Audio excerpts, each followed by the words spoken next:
In this video, we are going to cover an out-of-the-box experience for the Squier Limited Edition Classic Vibe 60s Stratocaster. But we're also, though, I'm going to have you kind of look over my shoulder and walk with me and decide in a future video when we do upgrades on this guitar. We're going to decide in this video, what are we going to upgrade and what fits, where to find it, and how much it cost. I realized recently I have not covered the different Squier Classic Vibe Stratocaster models, so I started looking for a 60s model to use in a video.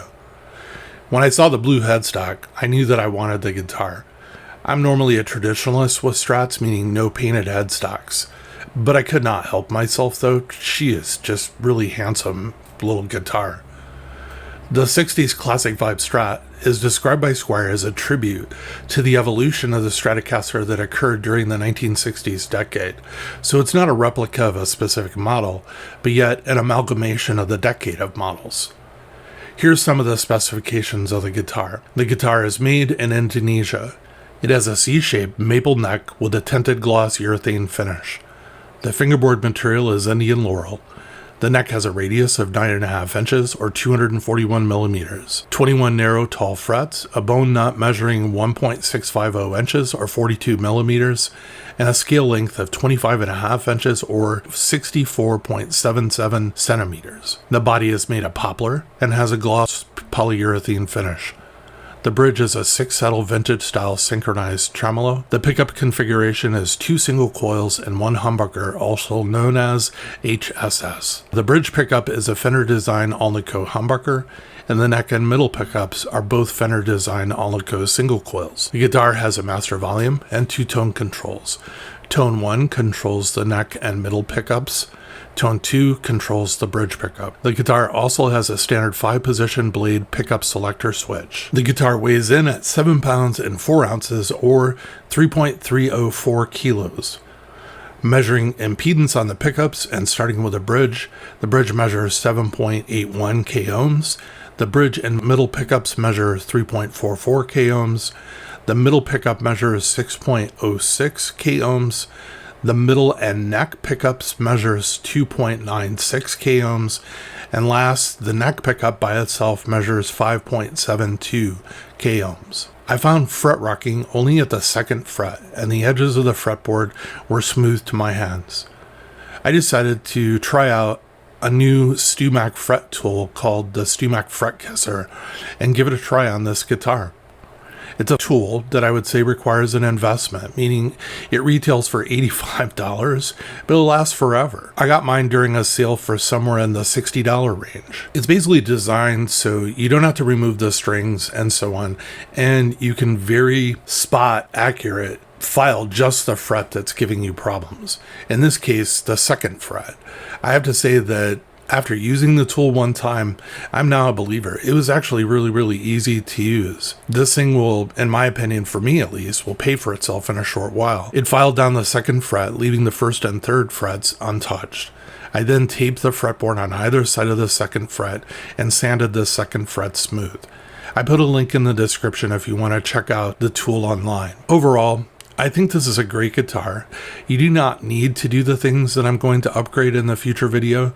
To be honest, the only thing I think that really should be upgraded is the electronics and the bridge. Otherwise, I think this guitar is pretty much rock solid. Here are my upgrade thoughts for the guitar. I would like to replace the bridge in the guitar with a full-size block Fender bridge. The Squier bridge, it works, but it is a small block bridge. Adding the large block bridge will help with increasing sustain and possibly a richer tone overall for the guitar. Yes, but which Fender bridge will work in the myriad of bridges that Fender makes? First, we know that it's a 6-screw bridge, so it's going to be a vintage style.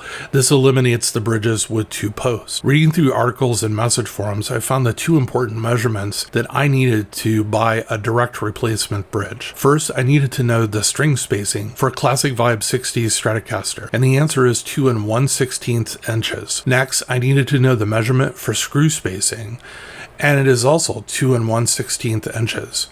You need to make sure the bridge you are buying has both of these measurements. It's easy to get them mixed up. The full name of the bridge that is needed is a Fender Big Block Mexican Chrome Tremolo Bridge Strat / Stratocaster. The part number is in the description. It's 007-1014-049. The retail for this bridge is somewhere between about $30 and $40 depending on the source. It's actually a pretty good deal for the quality of the bridge that you get. There's a link in the description to Amazon that sells the bridge. I picked Amazon not because I'm affiliated with them. I picked them because I know that this link will still probably be there and people will be able to find it. You can buy from wherever you want. Wiring and pickups. I wanted to keep the humbucker, single coil, the HSS pickup configuration, but with better pickups and circuitry. Actually, the Alnico 5 pickups that come with a guitar are okay, and you could probably get away without having to upgrade them. But I figure if I'm tearing into the wiring of the guitar, I might as well replace them as well. The wiring from the factory works. Is it made up of quality components? Nope. Is it made up of the most inexpensive components Squier can source? Yes. Also, I'd like to add coil splitting. A humbucker has 2 coils, 2 rows of poles, and a single coil has 1, hence the name single coil. Wink, wink. With coil splitting, you ground one of the 2 coils, one of the rows, in the humbucker, so the pickup then is basically a single coil pickup, and it sounds similar. I searched all over the internet for the wiring diagram that I'd end up using. I could go 2 options. I could use what is called a super switch to handle the additional features that I want, or a push-pull functionality in the tone pot. I had both parts in my shop, and I really didn't care which route. I finally landed on a diagram on the 6-String Supplies website, linked to in the video description. What's cool about this diagram and 6-String is the diagram's there, and you can either purchase also a built version of the circuit, or you can buy a kit with the components to make your own. I already have the parts, so I'm using their design and giving them a call out so I do not come off looking like an ass for using their diagram and not buying the parts from them. Their design uses a super switch. Here's what that means. A super switch for a Stratocaster from the outside looks just like a standard 5-position pickup selector switch. It is 5 positions. It, however, has many more terminals, allowing for more complex switching and circuit possibilities, in this case adding in coil splitting. The parts to build the circuit together cost around $75. Again, I put a link in the video to 6-String Supplies and the components and the diagram. The pickups are the most expensive part of the upgrade. I decided to go with Seymour Duncan. Why? Well, they make good pickups. Installed, they'll make the guitar easy to sell later if I decide to do that. And most of the diagrams you find online will be using the standard Seymour Duncan 4-wire color codes, which makes it really easy to follow a diagram if you're not having to translate the color codes of your pickup wires. I like to stick with the same manufacturer of pickups in the same guitar if I can. I believe this approach affords a chance of having better compatibility between the pickups. I chose 2 Alnico single coil pickups for the neck and middle positions. The difference being the middle pickup is a reverse wind, reverse polarity. This helps reduce noise or hum between the fields of the 3 pickups. For these 2 pickups, I went with kind of a middle ground type of pickup for output. Not too hot, not too quiet, somewhere in the middle. Here's what I chose. I chose the Seymour Duncan SSL1 Vintage Staggered Pole Strat Pickup for $79, link in the video description. I chose a Seymour Duncan SSL5 Custom Staggered Pole Middle Reverse Wind Reverse Polarity Strat Single Coil Pickup for $89, again link in the description. For the bridge, I chose what is called a Humbucker humbucking pickup. It's basically a humbucker with a pole spacing on the pickup matching the string spacing of common tremolo systems like Fender and Floyd Rose. For the bridge pickup, I went with a hot bridge pickup. This will give me a lot of boost and distortion capabilities out of the bridge position, and when in coil splitting single mode, it'll still be as hot or hotter than a standard single coil. Here's what I selected. I ordered the Seymour Duncan SH-6B Duncan Distortion Humbucker pickup for $99.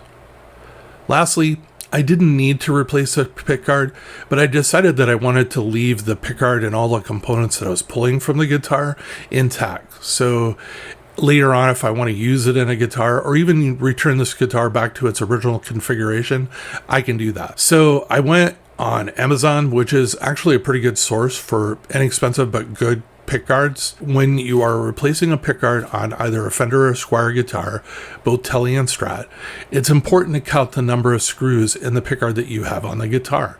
This will help you find a direct replacement where you're not having to drill holes in your guitar. My pickguard I'm replacing has 11 holes. In this case, I went with an HSS layout pickguard with 11 holes, and the look of the aged white pearl pickguard I think will go well with the blue guitar. For the pickguard and trim cover, I paid only $15. Kaish actually makes pretty good affordable pickguards that in my experience fit properly. Link in the video description. When all of the parts arrive, I will film myself putting all of this together on the guitar. We'll see how it turns out.